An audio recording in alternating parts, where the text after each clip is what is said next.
Muito bem, meus irmãos, queria convidá-los a abrir as Escrituras Sagradas na primeira carta de Paulo aos Coríntios, capítulo 1. Nós vamos dar sequência às nossas meditações em série nessa carta. 1 Coríntios, capítulo 1.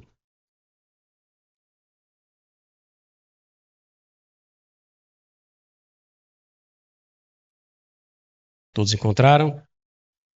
Veja como nós vimos nas nossas últimas meditações, a vaidade da igreja, ou pelo menos de parte da igreja, estava minando ou acabando com a unidade da igreja na cidade de Corinto. Ou seja, uma igreja aparentemente, ou pelo menos boa parte da igreja, estava aparentemente mais preocupada com a desenvoltura estética dos seus pregadores do que com o próprio conteúdo das suas pregações. Tudo por causa dessa vaidade. E Paulo identifica esse problema aí a partir do verso 10. Do verso 10 ao verso 12, ele deixa isso muito claro.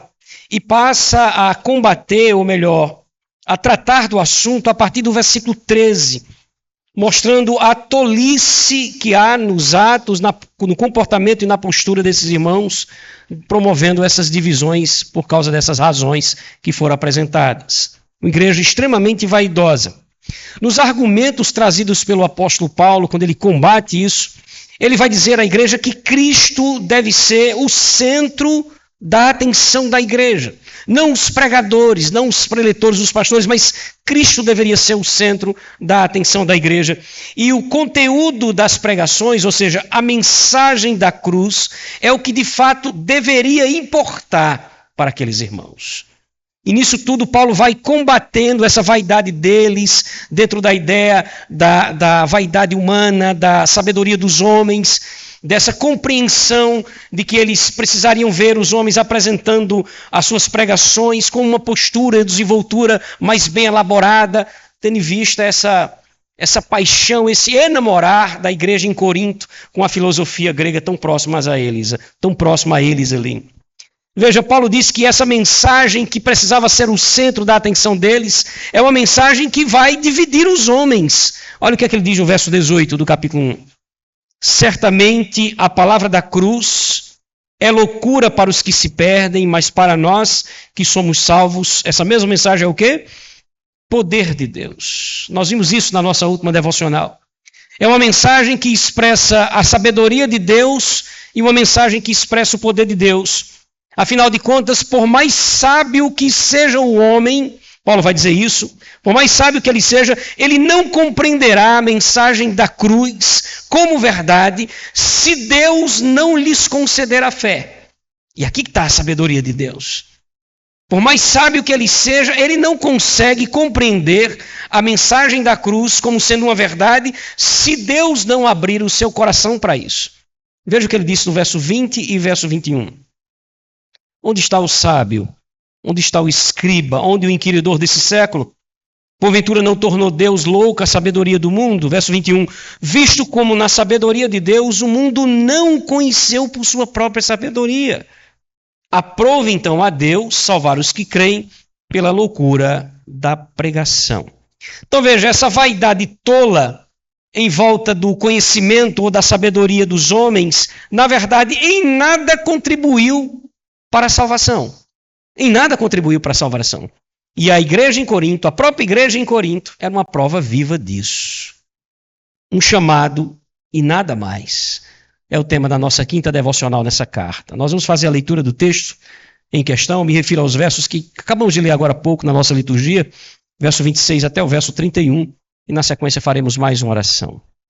A própria igreja de Corinto, irmãos, era a prova de que as coisas se davam assim, não se davam pela sabedoria dos homens, não se davam pela capacidade de entender, mas pela ação de Deus. Nós vamos ver nessa noite que a igreja era a prova disso. Que bom, não apenas a igreja em Corinto, mas também a igreja em Bodocongó é a prova disso. Vamos ler o texto? Verso 26 ao 31 e depois a gente faz mais uma oração. Irmãos, reparem, olhem, observem a vossa vocação.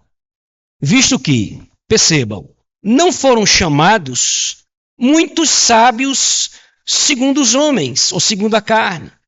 Também não foram chamados por Deus muitos poderosos dentre os homens, nem também muitos ricos de nobre nascimento. Pelo contrário, Deus chamou ou Deus escolheu as coisas loucas do mundo, ou os homens que não são sábios ao olhar do mundo, para envergonhar os que são sábios. Deus escolheu os homens ou as coisas fracas do mundo para envergonhar os fortes ou as coisas fortes. E Deus escolheu os homens ou as pessoas humildes do mundo, aquelas que são desprezadas e aquelas que não são, para reduzir a nada aquelas que são. E por que ele fez isso? Verso 29. A fim de que ninguém, absolutamente ninguém, se vanglorie na presença de Deus. Agora observem verso 30. Vocês são dele em Cristo Jesus, o qual Jesus se tornou, da parte de Deus, sabedoria, justiça, santificação e redenção em vocês. Para que, como está escrito lá em Jeremias 9, 23 e 24, aquele que se gloria, glorie-se no Senhor. Vamos fazer mais uma oração? Feche seus olhos. Bondoso Deus, nós queremos nesse instante, Pai, agradecer ao Senhor por essa oportunidade que estamos tendo mais uma vez de meditar na Tua Palavra. E nós rogamos ao Senhor que o Senhor nos ajude a manter a nossa concentração naquilo que será dito. E mais que isso, na assimilação daquilo que o Senhor quer de fato nos passar por meio desse texto bíblico. Abre o nosso coração, ó Deus, por meio do Teu Espírito Santo, para que possamos de fato entender as Tuas palavras. Em nome de Jesus. Amém. Veja, a sequência do texto, Paulo continua argumentando contra a vaidade tola da igreja em Corinto.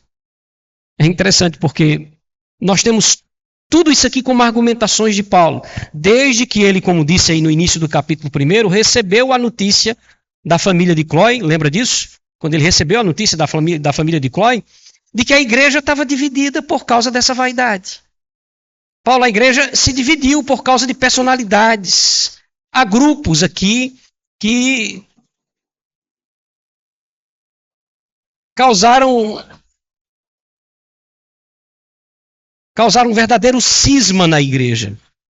Então, desde que ele recebeu essa notícia, que ele começa a escrever a carta, argumentando a esse respeito, combatendo essa vaidade que ele quer provar como sendo uma vaidade tola. Nós já vimos ele fazer isso, dizendo: Cristo não está dividido, vocês não foram batizados no nome de homem algum, sim no nome de Cristo, nenhum homem morreu por vocês na cruz do Calvário, e sim Cristo. Ele vem argumentando sobre isso, e aqui não é diferente. Quando ele chega nesse ponto, ele continua argumentando, só que agora ele vai fazer com que a igreja olhe para dentro de si, olhe para as quatro paredes, olhe para a igreja, olhe para vocês, em outras palavras. Então veja, nós dividimos suas argumentações, para facilitar a didática, a harmonia do texto, em 3 momentos. E nós vamos segui-los aí, baseado naquilo que você recebeu no seu boletim. Primeiro momento, trazido nas palavras e nas argumentações de Paulo, ele traz a constatação. Qual é a constatação que ele faz? Perceba, no início do verso 26, ele diz assim: irmãos, reparai, pois, na vossa vocação. É como se Paulo estivesse dizendo aqui: irmãos, olhem para vocês. Olhem para vocês. Como está formada a igreja em Corinto? Percebam, reparem, eu gosto da maneira como ele se expressa aqui. Reparem entre vocês como a igreja foi formada. E aí eu pergunto: você sabe quem são os coríntios? Quem eram os coríntios antes da conversão deles? Marque seu texto. E venha comigo ver o que é que Paulo quer dizer com isso. Capítulo 6. Como estava formada a maioria da igreja em Corinto? Capítulo 6, a partir do verso 9, Paulo vai dizer assim: ou não sabeis que os injustos não herdarão o reino de Deus? Não vos enganeis, nem impuros, vai contando comigo, nem idólatras, nem adúlteros, nem efeminados, nem sodomitas, nem ladrões, nem avarentos, nem bêbados, nem maldizentes, nem roubadores herdarão o reino de Deus. Aí como é que ele inicia o verso 11? tais fostes alguns de vós. Está aí. Agora, se você não conhecia, conheça a igreja de Cristo em Corinto. É por isso que Paulo começa, volta lá para o seu texto, capítulo 1, verso 26, ele começa dizendo assim, irmãos, pare um pouquinho para pensar. Olhem para vocês. Olhem para vocês, é o que ele diz aqui. Paulo está fazendo uma constatação. Vamos ler o texto todo, o versículo 26. Ele diz assim, ó, irmãos, reparais, pois, na vossa vocação, visto que não foram chamados muitos sábios segundo a carne, nem muitos poderosos, nem muitos de nobre nascimento. Ele está constatando isso. Primeiro ele diz, não foram chamados muitos sábios. Olhem para dentro da igreja. Não foram chamados muitos sábios segundo a carne ou segundo os homens. Você não vai encontrar na igreja de Corinto muitos filósofos, muitos intelectuais. É o que ele está dizendo. Procure entre vocês e veja se é a maioria. Eles iriam constatar que não há mesmo muita gente assim na igreja. Aí ele continua dizendo, trazendo essa constatação, não foram chamados muitos poderosos. Você não vai encontrar muitas autoridades, muitos gestores na igreja de Corinto. Procure entre vocês. Aí a igreja ia olhar e vai dizer, realmente não tem muita autoridade entre nós. Não tem muita gente poderosa dentro da igreja. Aí ele continua fazendo essa constatação e vai dizer o que no verso? Não foram chamados muitos de nobre nascimento. Veja se existe entre vocês pessoas que são de fato influentes ou ricas. Aí eles iam olhar para dentro da igreja e dizer o quê? Realmente a maioria não é. Essa é a ideia. Ou seja, havendo pessoas assim, certamente seria a minoria. E isso era uma constatação. Percebe agora o que é que Paulo está fazendo? Ele está indo ao último ponto das suas argumentações. Ele já falou de uma maneira mais teológica a respeito disso, da salvação por meio de Cristo, o batismo na pessoa do Senhor. Falou sobre a sabedoria dos homens como sendo nada. Mas aí, como quem diz assim, eu vou fazer minha última argumentação, olhem para vocês e parem com isso. Eu quero que vocês constatem uma coisa. Quem são vocês? E aí a igreja olha. Procure entre vocês os grandes filósofos e sábios, que vocês ovacionam tanto. Aí eles olham entre eles, realmente não tem muita gente assim não entre nós. Procure os poderosos entre vocês, os gestores, governadores, autoridades. Aí eles olham, realmente não tem muita gente poderosa entre nós. Procure os de nobre nascimento. Quem são os da igreja de nobre nascimento? É a maioria, aí eles olham. Paulo, a gente está fraco, viu? Não há muita gente assim na igreja, não. Essa é a constatação. Mas aí vem a pergunta, e por que a igreja é assim? E por que a igreja em Corinto? E você já deve ter percebido, entendendo isso, que as coisas não mudaram muito, né? A igreja continua sendo, em sua maioria, assim. Por que isso é assim? Aí vem a segunda parte das argumentações do apóstolo Paulo, da nossa divisão. A explicação. Veja que ele começa o versículo 27 já dizendo assim, ó, pelo contrário. Ou seja, é o contrário disso. Ainda que tenhamos pessoas assim na igreja, essa não é a realidade da maioria. Essa não é a realidade da maioria. Grandes intelectuais, grandes autoridades, grandes afortunados. Isso não é a maioria. E aí vem a explicação. O que é que vem depois de pelo contrário? Olha a palavra que ele usa. Pelo contrário, Deus escolheu. E aqui ele começa a dar a explicação. A explicação para não se encontrar, em sua maioria, esse tipo de gente na igreja, que ele descreve aqui, ausente da igreja, é porque a escolha de Deus está dentro desse contexto. Ou seja, a explicação tem a ver com a escolha de Deus para a salvação dos homens. Olha que versos lindos, 27 e 28. Pelo contrário, Deus escolheu, primeiro, as coisas loucas do mundo para envergonhar os sábios.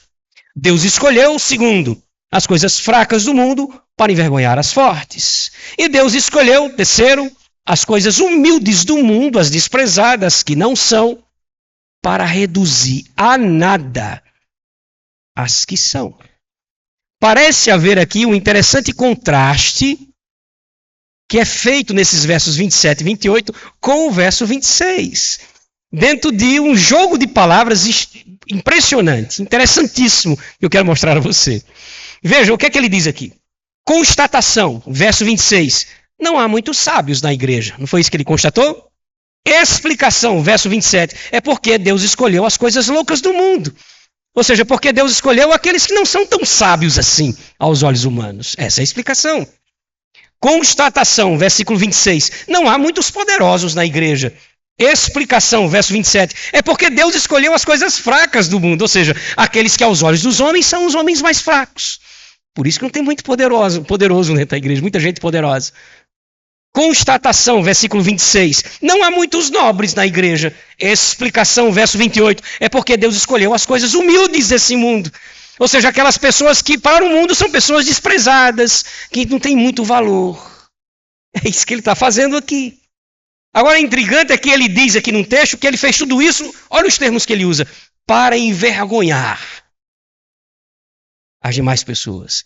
E no final ele ainda é mais duro quando diz assim, para reduzir a nada as que são. O que é que ele quer dizer com isso? Ele quer dizer com isso, meus irmãos, que a capacidade de compreender ou de crer na mensagem da cruz não depende da sabedoria ou do poder dos homens, mas simplesmente, tão somente, da escolha divina. Da escolha divina. Não tem nada a ver conosco. Ou você achou que tinha alguma coisa a ver com você? Ou você achou que Deus viu alguma coisa em você? Ou você achou que alcançar a compreensão da salvação foi, de alguma maneira, algum mérito seu? Em absoluto. E é isso que ele está dizendo. É por isso que você olha para dentro da igreja e diz, tanta gente simples. Não há muita gente sábia aos olhos dos homens. Eu também não consigo encontrar a maioria da igreja como sendo os grandes poderosos. Se a igreja é uma coisa tão boa, se a igreja de fato é o caminho para a salvação, por que as pessoas mais intelectuais não estão aqui dentro? Já que pensam tanto, que são tão pensantes, que são tão inteligentes, como é que conseguem chegar a fórmulas tão extraordinárias e não conseguem fazer essa soma de informações e chegar à salvação? Eu não consigo entender isso. Aí a explicação é porque Deus não escolheu os sábios. É por isso que, em sua maioria, a igreja não é composta dos grandes sábios desse mundo. Por que os poderosos, que têm condições, aqueles que têm berço, aqueles que nasceram ricos, aqueles que são afortunados, por que esses homens que são tão inteligentes para ganhar dinheiro, para ganhar destaque e poder, por que eles não conseguem entender essas coisas? Qual é a resposta para isso? Porque Deus não escolheu essas pessoas. Porque não foi da vontade do Senhor. Ele não os escolheu, irmãos. Por que então não temos muitos sábios, poderosos e afortunados? Porque Deus não escolheu muitos assim. Essa é a explicação. E isso para mim é maravilhoso. A simplicidade da explicação é maravilhosa. Porque ele não escolheu. Simplesmente isso. Vejam, chegamos ao nosso último ponto. E qual a razão disso? Nós já temos a constatação, realmente a igreja é formada de pessoas mais simples. Nós já temos a explicação, por quê? Porque Deus escolheu pessoas mais simples. Simples assim. Falta-nos agora a razão. Qual a motivação de Deus? Verso 29. A fim de que ninguém se vanglorie na presença de Deus. Ninguém vai poder dizer que chegou ao conhecimento da verdade porque é sábio, poderoso ou importante. Ninguém vai poder fazer isso. Afinal de contas, qual foi a constatação do versículo 26? A igreja é formada em sua maioria de pessoas simples em todos os sentidos. E qual é a explicação que foi dada por ele no versículo 27 e 28? É que Deus escolheu a maioria da igreja pessoas simples, simples em todos os sentidos. E fez com que essas pessoas simples se tornassem seus. Olha o que ele diz no verso 30, irmãos. Mas vós sois dele. Quando ele coloca aqui mais vós, ele está fazendo um contraste. Contraste com quem? Com os sábios, os poderosos e os importantes desse mundo. Que mesmo com toda a sua sabedoria, importância e poder, não chegaram lá, não conseguem compreender. Aí Deus abre os seus olhos. Você que talvez não seja tão sábio, tão poderoso, tão importante assim, e faz com que você seja dele. É isso que ele diz no versículo 30, veja novamente. Mas vós sois dele em Cristo Jesus, ou por meio da fé em Cristo Jesus. E agora que você se tornou um dele, agora que você entendeu a mensagem do Evangelho, você também conseguiu de Cristo receber algumas coisas preciosas que tornam você uma pessoa especial em comparação com esses outros que ele colocou aqui. Ele coloca 4 coisas aí, veja.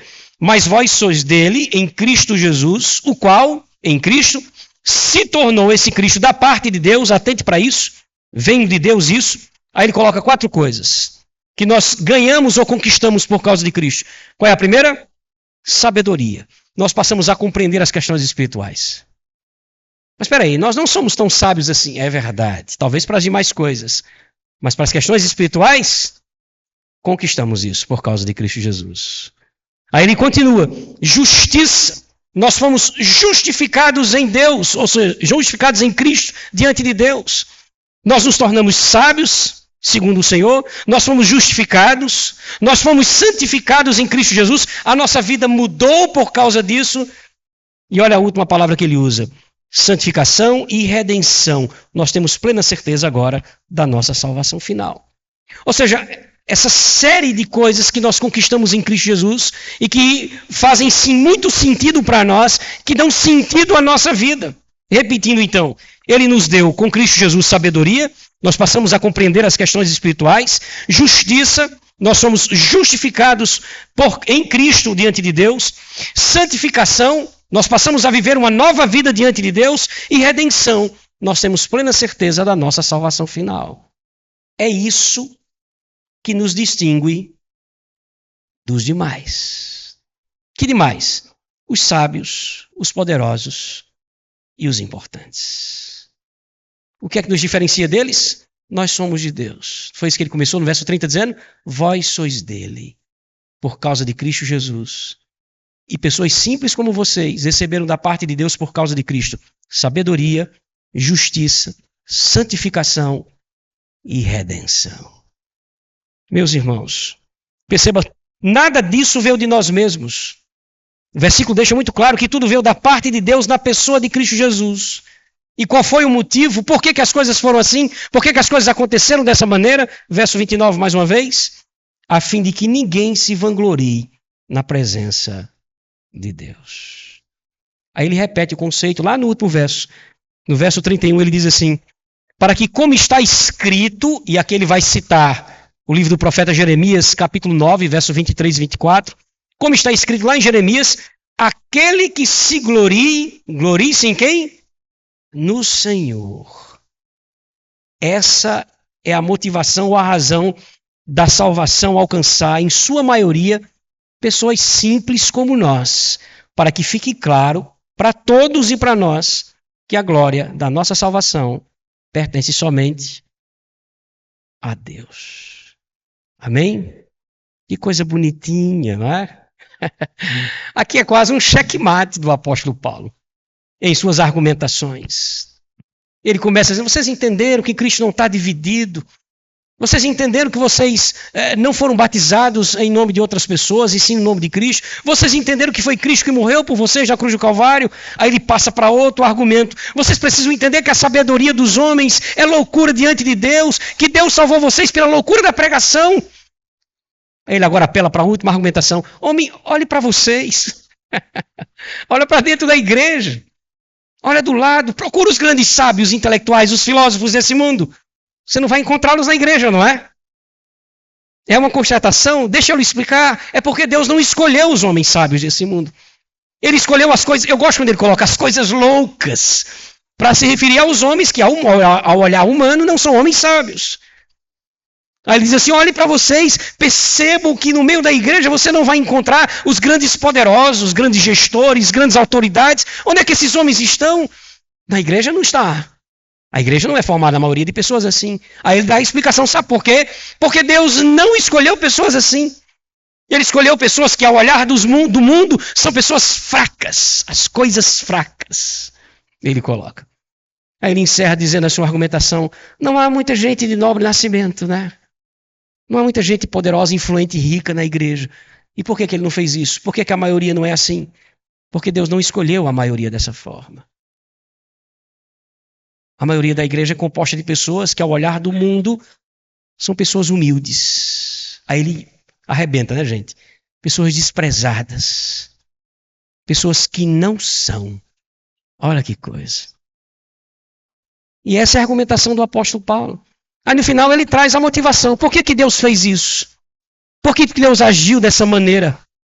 Aí ele encerra mostrando qual foi a razão. Para que toda a glória da salvação seja dada somente a quem? Somente a ele. Somente a ele. Meus irmãos, nós poderíamos, como aplicação, fazer o mesmo exercício aqui na igreja, não é? E eu até acredito que você tenha feito isso. O mesmo exercício aqui na igreja. Deus continua salvando, em sua maioria, pessoas simples. Ou não? E essa é a constatação.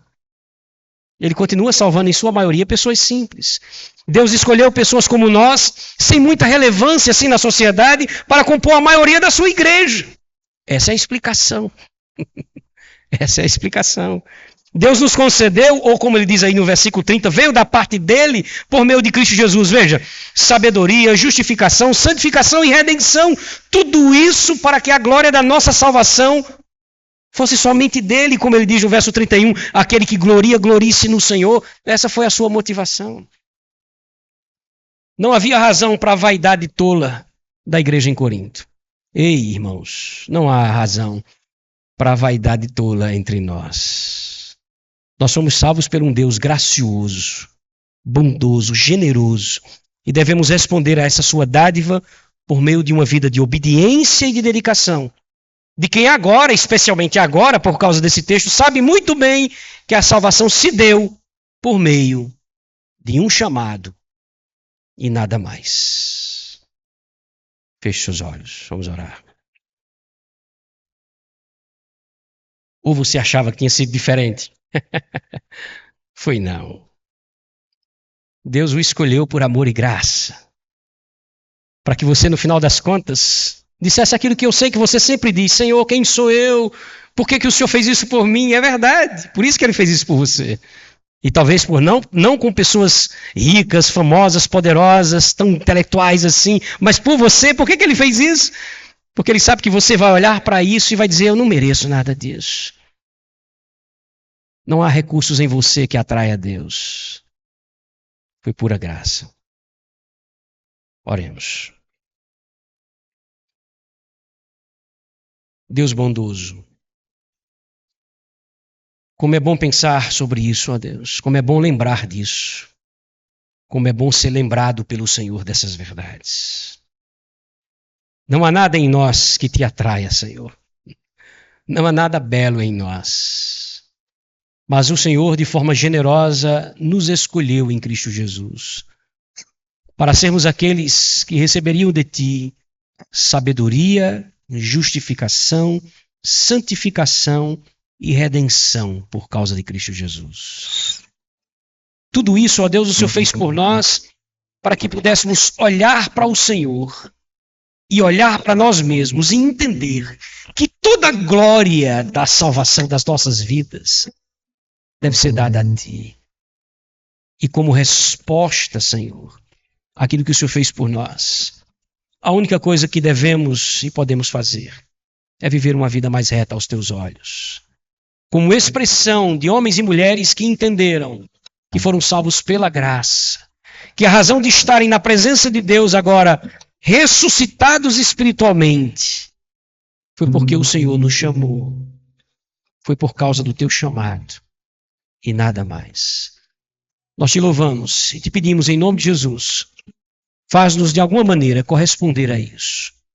Demonstrar a nossa gratidão, demonstrar o nosso reconhecimento por meio de uma vida cada vez mais santa e dedicada ao Senhor.